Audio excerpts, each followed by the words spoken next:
আমার নানু আমার জীবনে যে কয় টাকা দিছে ওই টাকা রেখে দিলে এলিয়েন গাড়ি কিনতে পারতাম। আমার বাসায় গ্যান্ডারিয়া, ওইখানে আমি লাটিম খেলতে পারতাম না, বিরিং খেলতে পারতাম না।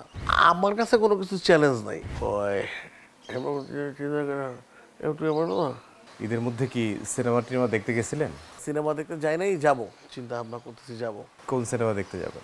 প্রথমে দেখতে যাবো হচ্ছে লিপস্টিক, তারপর ওমর, তারপর দেয়ালের উপরে মিশুক ও ফ্রেন্ড, তারপর আস্তে আস্তে কন্টিনিউ যে কটা পারি আর কি।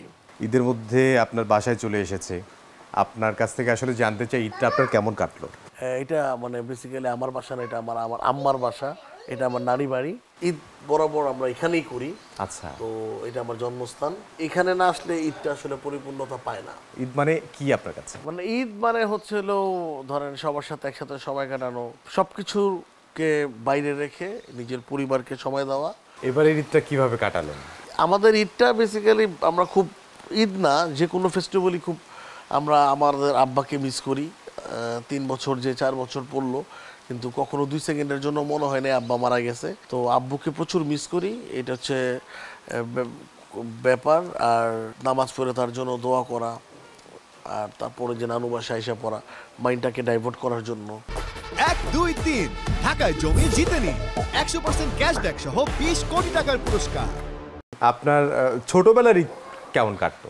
5-6-এ যখন পড়তাম তখন দাদা ছিল, চাচারা সবাই, আব্বু, আমরা সবাই ঈদগাতে নামাজ পড়তে যেতাম। তারপর কাজিনরা ছিল, তো ঈদগাতে নামাজ পড়তে যাওয়ার পর আমরা ওইখান থেকে মোনাজাত টোনাজাত শেষ করে এসা সবাই সালামি দিত, দাদা সবাই সালামি টালামি দেওয়ার পর তাই ইউজুয়ালি আবার ওই সময় থেকে, ওই তখন থেকে তো ট্রেন্ড, সে ঠিক আছে দাদা বাড়িটা কমপ্লিট হয়েছে, এখন নানি বাড়িতে যাই। তো ওইখান থেকে নানু বাড়িতে আসা, আমার নানু আমার জীবনে যে কয় টাকা দিছে ওই টাকা রেখে দিলে এলিয়েন গাড়ি কিনতে পারতাম। তো মানে ছোটবেলা থেকেই আসলে ঈদই যেটা পেতেন আর কি। ঈদই তো আছেই, মানে ঈদই না মানে সব দিই। ছোটবেলা যখন এই নানা বাড়ি আসতেন তখন কি কি করতেন? এখানে তো একটা সার্কেল আছে। ক্রিকেট খেলা, তারপর হচ্ছে আপনার ওই পানিতে যাওয়া, মানে নদীতে গোসল করতে যাওয়া, তারপর গুড্ডু উড়ানো। আমার বাসায় গ্যান্ডারিয়া, ওইখানে আমি লাটিম খেলতে পারতাম না, বিরিং খেলতে পারতাম না। মানে এখানে আসলে আমি জিনিসগুলো পাইতেছি, ওই চাক্কা নিয়েই করতে পারতেছি। তো এখানটায় ধরেন একটু পিপলগুলি থাকে, তো ওইখানে ধরেন করা যেত, আর এখানে ভালো লাগতো। নাটকে অনেক সময়ই অনেক মজার ক্যারেক্টার করেন, এগুলো আপনাকে ফ্যামিলির কেউ কি ইন্সপায়ার করেছে কিনা, বা কারো কাছ থেকে আপনি অনুপ্রাণিত হয়েছেন কিনা? অবজারভেশন করতে গেলে কিন্তু আশেপাশে অনেক পিকুলিয়ার জিনিস পাওয়া যায়, তো অনেক কিছুই নেওয়া যায়। মানে অনেক, যেমন আমরা কালকে আসতেছিলাম, মানে আমি আর আমার মামাতো ভাই, হ্যাঁ আমি বললাম তাও পাবলিকরে বোকা বানাই কেমনে, হ্যাঁ তো রিক্সাতে আসতেছে, চিনি কিন্তু সবই, তো ওই ওই মানে ফাইজা এরাও মনে করতেছে আমি বোবা বা কথা কইতে পারি না। এরা কইতেছে ভাই ডাইনে যা বামে, বুঝছেন বামে যাবেন, কিন্তু রিক্সাওয়ালা বুঝা টুঝা দিতে, এইটা একটু ফান করতেছি। অনেকের মিমিক্রি করা যায়, তো এই তো ওটা বিক্রি করেন, মজা দেন। 1, 2, 3 ঢাকায় জমি জিতে নিন 100% ক্যাশব্যাক সহ 20 কোটি টাকার পুরস্কার। কার কার মিমিক্রি? অনেকেরই করা যায়, মান্না ভাইটা করতে পারি, সাকিব ভাইটা তো করা যায় ব্রো। আচ্ছা একটু শুনি। আমার আমার মনে অনেক কষ্ট, মানে সে তো এভাবেই কথা বলতো, অনেক কিছুই মানে করা যায় আর কি। আচ্ছা শাকিব খানেরটা একটু। না এটা ঝামেলা আছে, তার সঙ্গে তো কাজও করেছেন আপনি। সে বরাবরই ভালো মানুষ, মানে সে তার জায়গা থেকে সে এখন তার ধারে কাছে কেউ নাই। আর আমার মনে হয় মানে যে শাহরুখ খান বলছে না, I am the last of the star. তার তো মুভি রিলিজ পেয়েছে ফেব্রুয়ারিতে। রাজকুমার, হ্যাঁ যাবেন? রাজকুমার, হ্যাঁ যাবো, দেখতে যাব, কিন্তু মানে তার টিকিট তো একটু রেয়ার, পাওয়াটা খুব টাফ, তো জন্যই মানুষজন দেখার পর একটু লাস্টের দিকেই যাবো আর কি। টিকিট পাওয়াটা রেয়ার। আপনাকে অনেক সময় স্টেডিয়ামে দেখা যায়, সেখানে কি আপনি টিকিট কেটে যান নাকি আপনাদের জন্য স্পেশাল এন্ট্রি না, আছে? ওই স্পেশাল এন্ট্রিটা পাই না। মানে অনেক সময় হচ্ছে যে নুরুল হাসান সোহান, ও ফ্রেন্ড হয়, হ্যাঁ ও দেয়। তারপর হচ্ছে ম্যাশ ভাই ছোট হচ্ছে আমার ফ্রেন্ড সিজার, ওর কাছ থেকে কালেক্ট করি, আবার অনেক সময় টাকা দিয়ে যাই। আপনি কি ছোটবেলা ক্রিকেটার হইতে চাইতেন? ভাই মানে এটা তো ছিলই, যদি বিকেএসপি টিকেএসপির দিকে যদি সুযোগ হইতো তাইলে ইনশাল্লাহ আমাদের আচ্ছা ক্রিকেট খেলাটা হতো? হইতো। ক্রিকেট খেলাটা হয়নি, কিন্তু আপনি অভিনয় করছেন, নাটক করছেন, সিনেমা করছেন। নাটক সিনেমাতে আপনি কিভাবে আসলেন? আমাদের ওই সময়টা তো মোশাররফ ভাই ধরেন আমাদের একটা ইন্সপিরেশন, মানে আমি এটা সবসময় বলি। তারপর হচ্ছে মোশাররফ ভাইয়ের এইটা দেখা হইতো।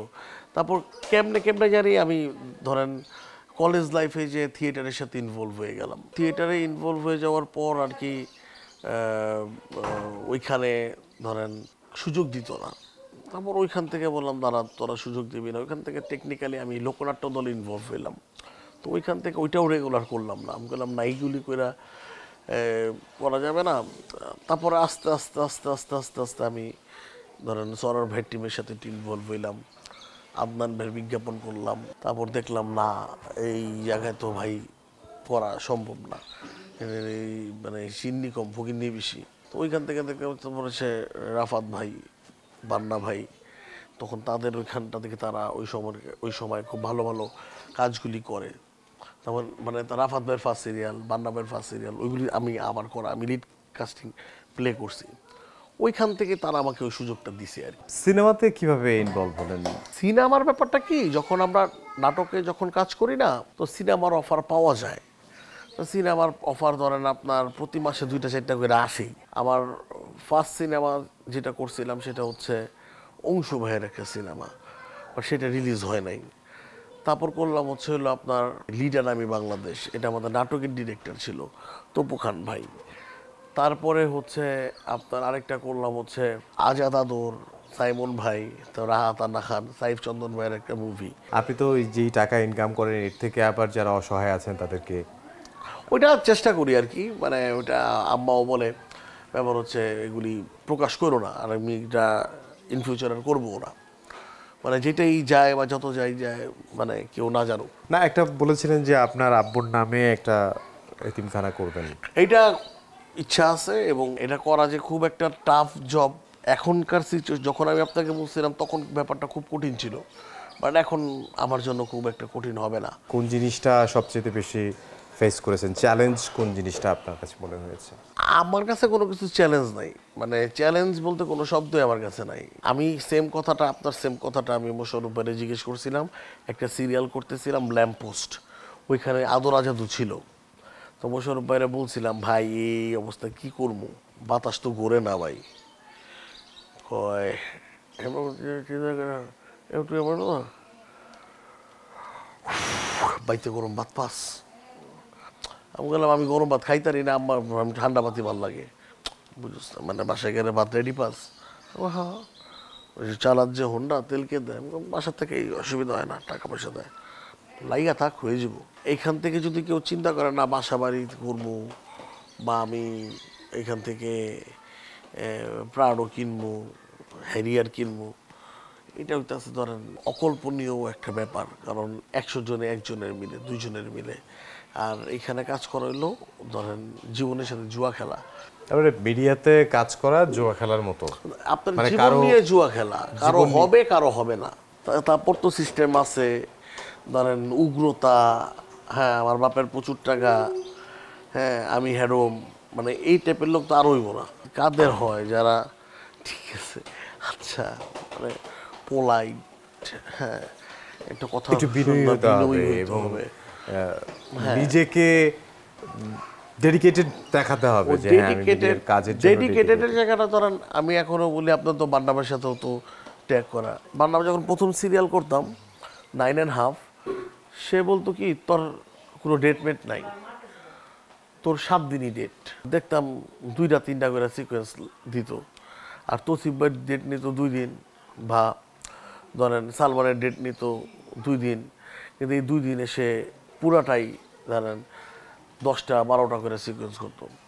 আমি বললাম কি রে তো সিরিয়ালে খুঁজে পাওয়া যাবে না মানে। তো আমি সকালবেলা যাইতাম গা, সকালবেলায় যা কল টাইম থাকতো 10টা, আমি যাই 8টা 7:30টার সময় যা বয়ে থাকতাম। তো বান্না দেখতো ওই দাঁড়ানো লাগর 2টা সিন বানা। আগে সকালে ভাই জাম পরে তুই তাড়াতাড়ি আয় পড়ছি, কিছুই না, খুলনার আবার কি এর জাম ঢাকা শহরে, 2টা সিন বাড়া। তারপর হচ্ছে সন্ধ্যার সময় শুটিং শেষ বয়ে থাকতাম, এই বসে তুই বসে আছিস, আমি বললাম ভাই পরে করি, এই ওর সিন বাড়া। তা আমি চাইতাম হইতেছে কোনো না কোনোভাবে মানে ফোকাস জায়গাটা এই জন্য মানে ওই সময় তো আর ভাইরালের ব্যাপারটা ছিল না, তো ব্যাপারটা হচ্ছে কতটুকু স্ক্রিন প্লে মানে আমার এটা থাকা যায়, তো ওইখান থেকে স্ট্রাগল করতে করতে করতে করতে আবার হইতেছে ধরেন মানে আরেকটি মায়ের দোয়া, হ্যাঁ বাবা মার দোয়া, ওইটা হচ্ছে একটা মোস্ট ইম্পর্টেন্ট। যারা নতুন আছে তাদের স্ট্রাগল টাইমটা বা আপনার স্ট্রাগল টাইমটা আর কি কি ছিল, সেটা কিভাবে আমাদের উঠতে গেলেন? স্ট্রাগল টাইমটা খুব অন্য মানে অনেক অনেক কঠিন ছিল, আমরা তখন টাকার কথা চিন্তাই করতাম না।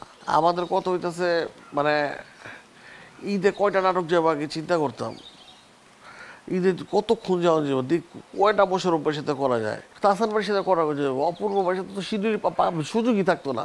আমরা কাজটাকে প্রাধান্য দিছি, মানে কাজেরটাই চিন্তা করছি। আমি 500 টাকার আর্টিস্ট ছিলাম, 500 টাকা।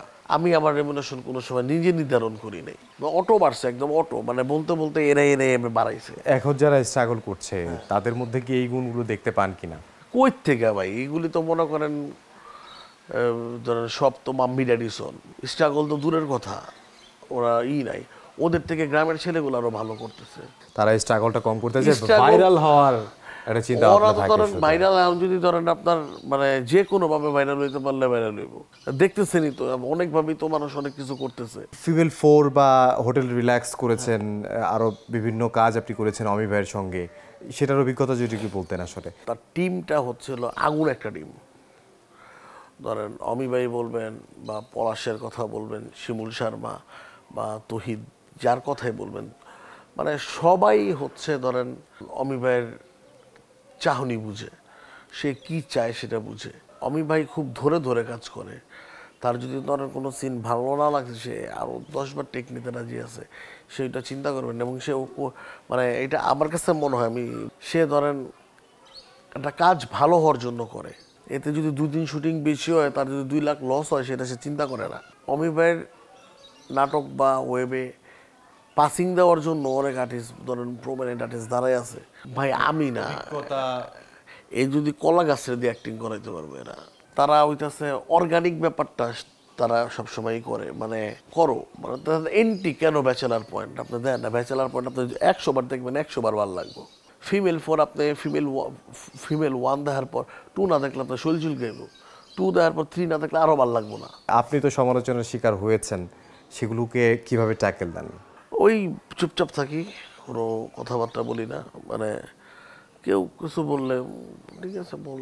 ফানি এবং পজিটিভ ক্যারেক্টার করে থাকেন, নেগেটিভ ক্যারেক্টার হ্যাঁ এনজয় করেন কোনটা? এনজয় করি, নেগেটিভটা এনজয় করি, ভাল লাগে।